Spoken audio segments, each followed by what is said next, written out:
बिस्मिल्लाहिर्रहमानिर्रहीम। बाब नंबर 4 अक़ीदे रिसालत और इसके तकाज़े। सलोरम बाब पाई के सबक ता अक़ीदे रिसालत और दागी तकाज़े। अक़ीदा हग़ यकीन तो है, अक़ीदा ईमान तो है।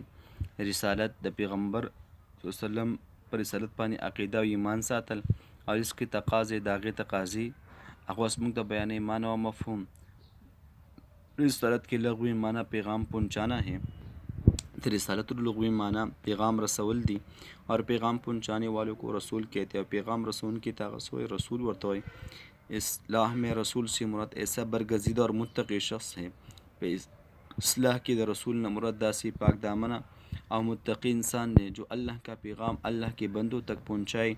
जिदा अल्लाह दा पैगाम द अल्लाह दे बंदगाओं तो वरसे अल्लाह ने बने नूह इंसान के रहनुमाई के लिए जिन ख़ास बंदों को मुंतखब फरमाया, इन्हें रसूल या नबी कहा जाता है।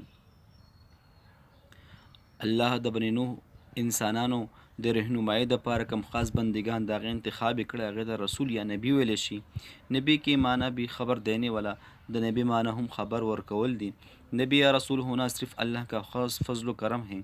नबी या रसूल जुड़े सिर्फ द अल्लाह पा ख़ास फ़ज़ल करम दे। कोई शख्स सिर्फ नेक और तक़वा की बुनियाद पर यह मुकाम हासिल नहीं कर सकता। यो सड़े हग़ द नेकी और द तक़वा पर बुनियाद बांधे दा मुकाम नशी हासिलोले। द रिसालत द नबूवत दा मुकाम नशी हासिलोले। ये सिर्फ़ अल्लाह की मर्ज़ी है। दा सिर्फ द अल्लाह पाक मर्ज़ी दा कि वह जिसे चाहे अपना रसूल या नबी बनाए। चाहते चो ग्वाड़े रसूल और नबी जोड़ की। अल्लाह ताला ने इंसानों की हिदायत के लिए कम व बेश 1,24,000 रसूल नाजिल किए। अल्लाह पाक द इंसानों द हिदायत तपारा कम व बेश 1,40,000 पैगम्बरान नाजिल खड़ी दी। रसूल का दुनिया तेरा ले गली दी। रसूल का ये सिलसिला हज़रत आदम अलैहिस्सलाम से शुरू हुआ। रसूलुल्लाह सिलसिला हज़रत आदम अलैहिस्सलाम ने शुरू शुवी दा, इब्तिदाई दागन शुवी दा और इख्तितामी और हज़रत मोहम्मद सल्लम हज़रत मोहम्मद मुस्तफ़ा सल्लम पर ख़त्म हो गया और पर नबी अलैहिस्सलातु वस्सलाम बने दी इख्तिताम शुवी दे। अक़ीदे रिसालत व अहमियत। अक़ीदा रिसालत और अहमियत दागी अहमियत दा अक़ीदा सातल और द दिसुम्र अहमियत थे वस मखदम तो बयान। इस बात को दिल व जान से तस्लीम करना कि अल्लाह ताला ने इंसानियत की हिदायत के लिए जितने भी रसूल भेजे वो सब अल्लाह के नेक और बरगज़ीदा बंदे थे। अल्लाह पाक दा खबर दजरान तस्लीमोल च अल्लाह पाक द इंसानों द हिदायत पर सुमरा रसूलान ले गली दी। दा टूल नेकान आओ पाक दामन खलकू इनमें कोई ऐब या कमी नती पदी खबर बानी हगा ईमान रावड़ल और द कशान पदी खबर बानी अगर यकीन कवल च पदी के हिस्सा ऐब या कमी पकी नवा। वो तमाम मुखलिस और सच्चे थे। दा टूल मुखलिसीन और रिश्तूनी इंसानानू और जो काम अल्लाह ने इनके ज़िम्मे लगाया और कमकार च अल्लाह पाक दो ज़िम्मेबान लगवलो इन्होंने इसी अहसन तरीक़े से मुकम्मल कर दिया। दुई दगाकार कुल तरीक़े से दगा मुकम्मल करे। तमाम अम्बिया अलैहिस्सलाम ने अल्लाह की तौहीद और वहदानियत का दर्स दिया। टूल अम्बिया अलैहिस्सलाम द अल्लाह पाक तौहीद और द वहदानियत दर्स वर करे। बुरे काम से बचने, नेक काम करने और तक़वा इख्तियार करने की तलक़ीन की। द बदो कारना बच के दल नेक कार कवल और तक़वा इख्तियारवल तरकीन खल्को तकड़े ताकि आखिरत में कामयाबी व कामरानी हासिल हो सके। द पार दे च आखिरत की दूसरी कामयाब शी। इस बात पर यकीन रखना पदी खबर बनी यकीन सातल कि हज़रत मोहम्मद सल्लल्लाहु अलैहि वसल्लम पर सिलसिले नबूवत ख़त्म हो चुका है। कि नबी अलैहिस्सलातु वस्सलाम बाने द नबूवत सिलसिला ख़त्म शुदा। आप सल्लम अल्लाह के आखिरी नबी हैं। नबी अलैहिस्सलातु वस्सलाम द अल्लाह पाक आखिरी नबी दे और आप क़यामत तक कोई नबी नहीं आएगा तर क़यामत पूरे बल नबी नाराज़ी। ये अक़ीदे ख़त्म नबूवत व रिसालत कहलाता है। दे तसो द ख़त्म नबूवत और द रिसालत अक़ीदा वही अल्लाह का इरशाद है। द अल्लाह पाक हगा इरशाद दे फरमाइली दी मा कान मुहम्मदुन अबा अहदिम मिर रिजालिकुम वलाकिन रसूलुल्लाह व ख़ातमन नबिय्यीन। तर्जुमा मोहम्मद सल्लम तुम्हारे मर्दों में किसी की बाप नहीं बल्कि अल्लाह के रसूल और आखिरी नबी हैं। सूरतुल अहज़ाब आयत नंबर 40। मोहम्मद सल्लम स्तासुर सड़ो द चाप्यार न दे बल्कि द अल्लाह पाक रसूल और आखिरी नबी रिसालत के तकाज़े द रिसालत तकाज़े वस मुतबैन हम प्यारे नबी वसल्लम हज़रत मोहम्मद की उम्मती है। मुंग द खोग नबी हज़रत मोहम्मद उम्मतियानु हम पर आप की रिसालत को सच्चे दिल से मानते हुए आप को आखिरी नबी तस्लीम करते हैं। मुंग द नबी अलैहिस्सलातु वस्सलाम रिसालत हगा परिश्तुन जड़ सर मनु او نبی علیہ الصلوۃ والسلام آخری نبی هغه تسلیمو. یہ ایمان کا لازمی جز ہے، دا ایمان لازمی جز ہے. رسول اللہ صلی اللہ علیہ وسلم پر ایمان لائے بغیر ہم اللہ تعالیٰ کے بابرکت ذات کو نہیں جان سکتی. رسول الله صلی الله علیه وسلم د ایمان راوړو نه بغیر چې په هغه باندې مونږ ایمان د ایمان راوړو نه بغیر د الله پاک سو ذات مونږ نشو پیژندې، او مونږ چې د الله پاک ذات هغه پیژندلې دا د نبی علیہ الصلوۃ والسلام په وجه باندې، کیونکہ اللہ تعالیٰ کے بارے میں بھی ہمارے نبی صلی اللہ علیہ وسلم نے ہی بتایا. دا اللہ پاک پا بارہ کے مونږ ته نبی علیہ الصلوۃ والسلام ښودلی دي. اسی بات کا اقرار ہم کلمہ شہادت کے دوسرے جز میں بھی کرتے ہیں. د دې خبر اقرار مونږ د کلمہ شہادت په دویم جز کې کو. اولنے جز اشہد ان لا الہ الا اللہ، میں گواہی دیتا ہوں کہ اللہ کے سوا کوئی معبود نہیں. دویم جز اشہد ان محمد عبدہ و رسولہ، اور حضرت محمد صلی اللہ علیہ وسلم اس کے بندے اور رسول ہے.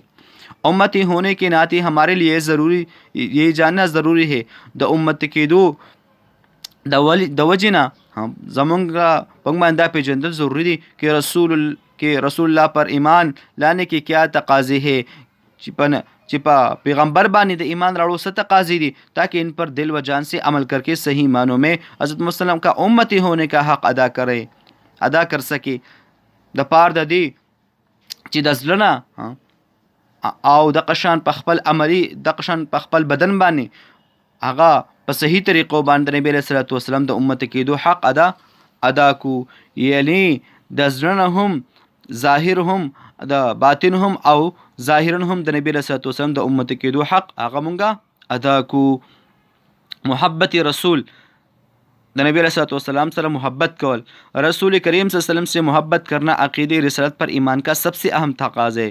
د نبی علیہ الصلوۃ والسلام سره محبت کول د رسالتو عقیدے رسالت باندې ایمان راوړو ټول نه اہم تقاضا ده. حضرت صفوان رضی اللہ عنہ بن قدامہ فرماتے ہیں، دا صحابی فرمائی کہ میں نے نبی کریم صلی اللہ علیہ وسلم، نبی اکرم صلی اللہ علیہ وسلم کے سامنے حاضر ہو کر عرض کیا. زد نبی علیہ الصلوۃ والسلام خواته حاضر شم او عرض میں وکو تپوس مو کہ اے دا اللہ رسولہ، یا رسول اللہ، اے دا اللہ رسولہ، اپنا دست اقدس آگے بڑھے، خپل لاس مبارک را مخکې کړئ. میں آپ صلی اللہ علیہ وسلم کے بیعت کرنا چاہتا ہوں، زستا سره بیعت کول غواړم. آپ صلی اللہ علیہ وسلم نے اپنے دست اقدس آگے بڑھایا. نبی علیہ السلام خپل لاس مبارک هغه را مخکې کړل.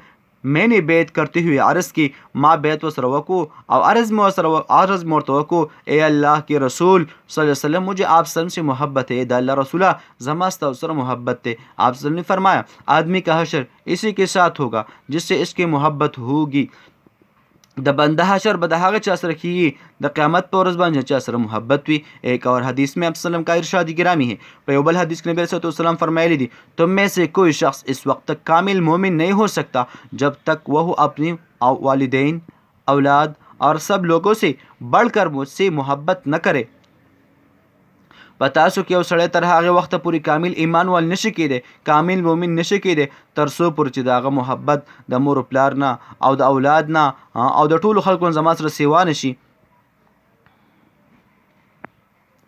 اطاعت رسول، د نبی علیہ الصلوۃ والسلام اطاعت کول. رسول اللہ وسلم جنہیں اللہ تعالیٰ نے ہماری ہدایت و رہنمائی کے لیے مبعوث کیا، ان صلی اللہ علیہ وسلم کے ہر حکم کی اطاعت کرنا اور زندگی کے تمام معاملات میں ان صلی اللہ علیہ وسلم کی سنتوں پر چلنا ایمان کا تقاضا ہے. نبی علیہ الصلوۃ والسلام چې الله پاک زمونږ د هدایت او د رهنمایۍ دپاره را لېږلی دی، د هغوی د هر حکم اطاعت کول او د زندګۍ په او د ژوند په ټولو معاملاتو کې د نبی علیہ الصلوۃ والسلام په طریقو باندې چلیدل دا د ایمان د ټولو نه اہم تقاضا ده. اللہ تعالیٰ کی خوشنودی حاصل کرنے کا واحد طریقہ آپ صلی اللہ علیہ وسلم کے مبارک طریقوں پر چلنا اور آپ صلی اللہ علیہ وسلم کی اطاعت ہے. د اللہ تعالیٰ خوشحالی حاصلول، د الله پاک رضا حاصلول د هغې واحد طریقه، واحد لار د نبی علیہ الصلوۃ والسلام په طریقو باندې چلیدل، د نبی علیہ الصلوۃ والسلام اطاعت کول دي. نبی اکرم صلی اللہ علیہ وسلم کی اطاعت و اتباع کے بار بار تلقین کی گئی ہے. د نبی علیہ الصلوۃ والسلام د اتباع بار بار موږ ته تلقین کړی شوی دی. اطاعت کا تعلق قول احکام سے دی، اطاعت تعلق سره د قولی احکام سره دی، جبکہ اتباع کا تعلق عمل ہدایت اور اسوہ حسنہ سے ہے، او دا اتباع تعلق دا عملی ہدایت او دا اسوہ حسنی سره دی. په قرآن کې الله پاک د نبی علیہ الصلوۃ والسلام بارے سے فرمائی، اے مومنو اللہ اور اس کے رسول کی اطاعت کرو.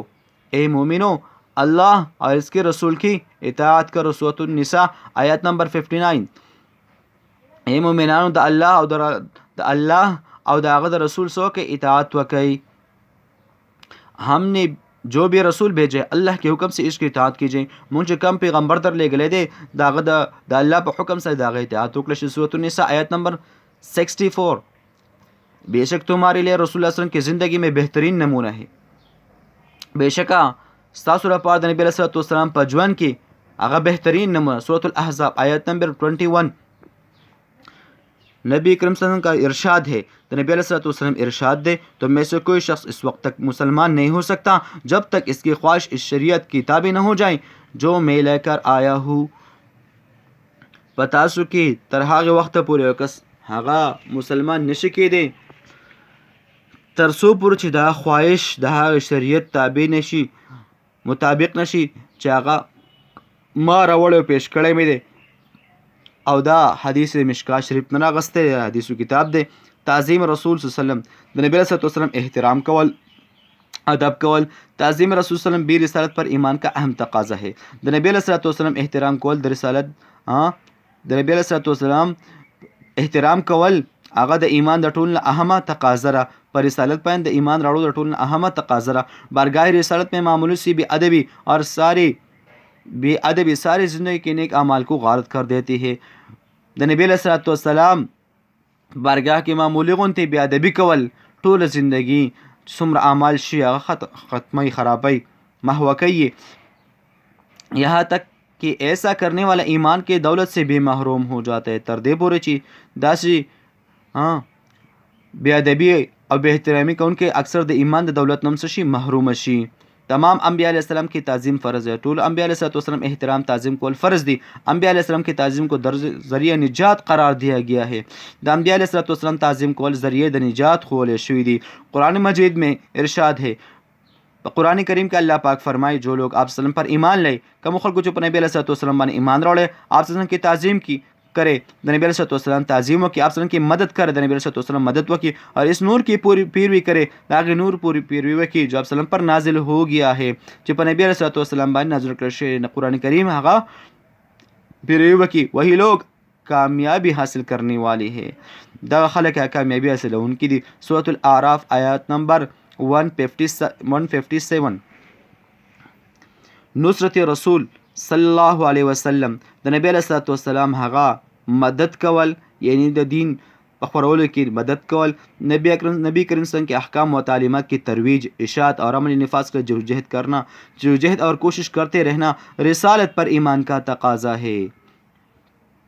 द नबी अलैहि वसल्लम आगा तालीमात आगे दागी खरवल और अमली नफाज خپل عملی زندگی کې دغه راوستل د هغې لپاره هغه کوشش کول دا پر رسالت باندې ایمان راوړو هغه تقاضا را. یہی عمل نصرت رسول ہے. دغه عمل ہو نصرت رسول ہے.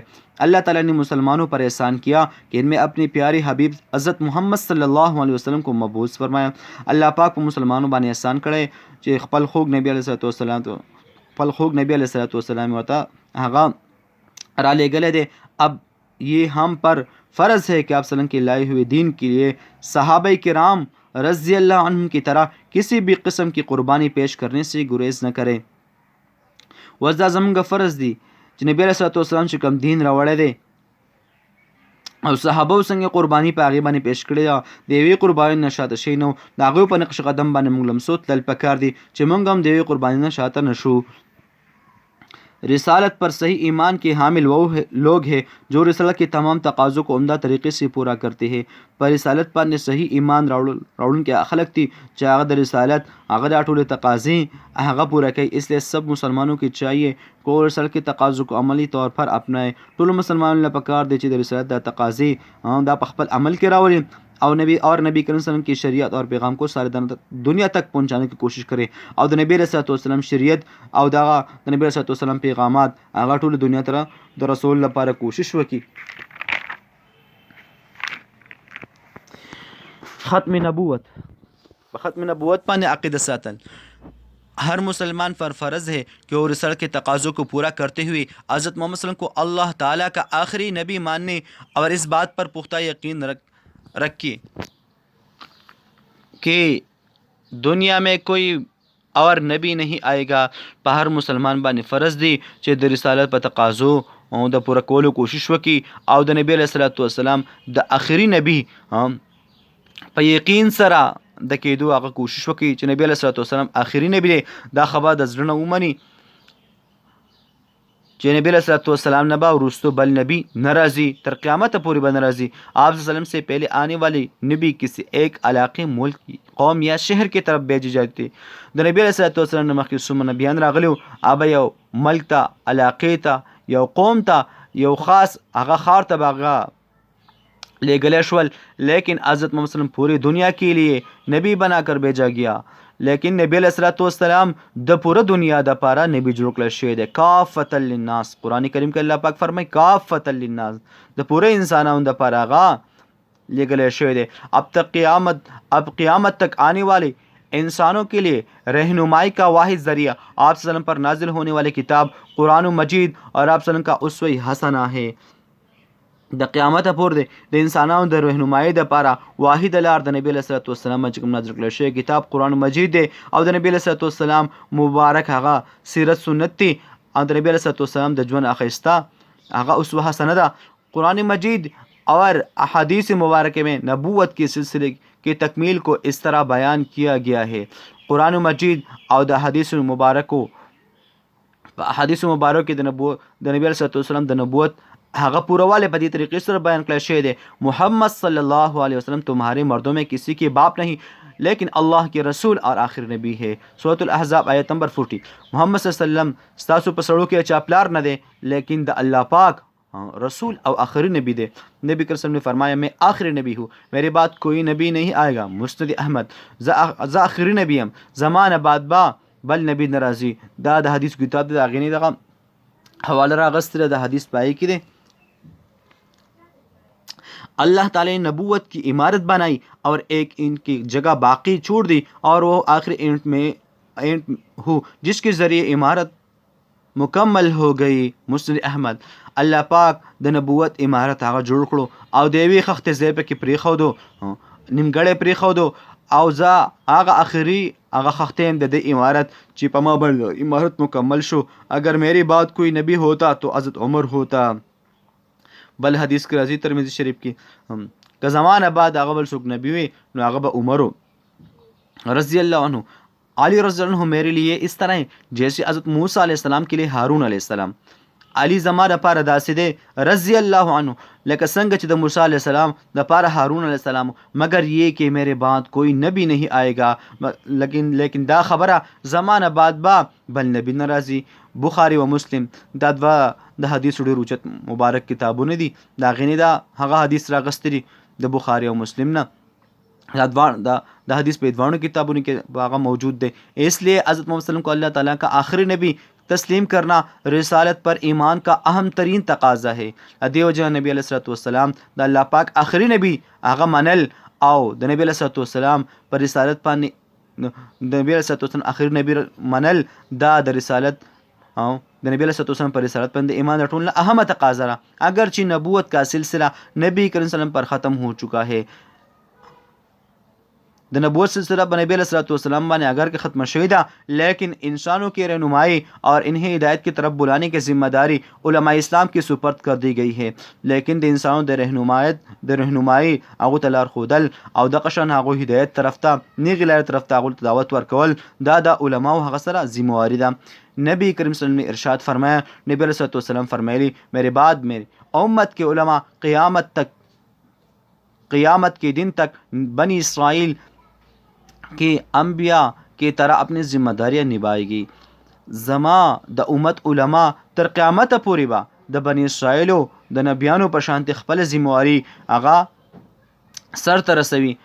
اهم الفاظ په دې سبق کې یو څو اهم الفاظ دي. پای کې اولنی لفظ زموږ سره دی برگزیده په معنی د پسندیده. امتی په معنی د جماعت د گروه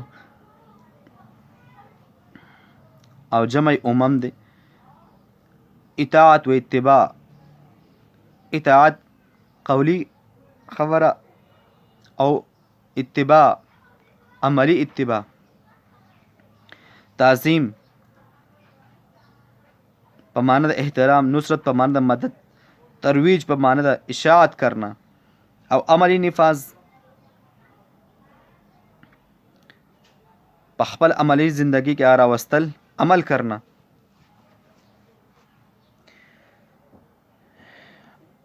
اشاعت په معنی د شایع کرنا، خورول.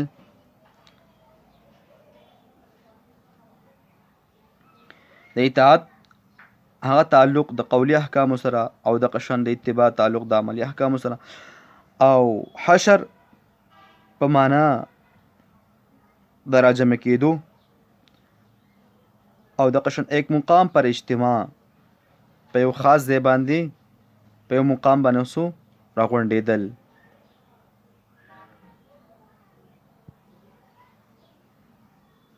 دا سبق په دې ځای باندې هغه خپل مقام ته ورسېد، یعنی ختم شو.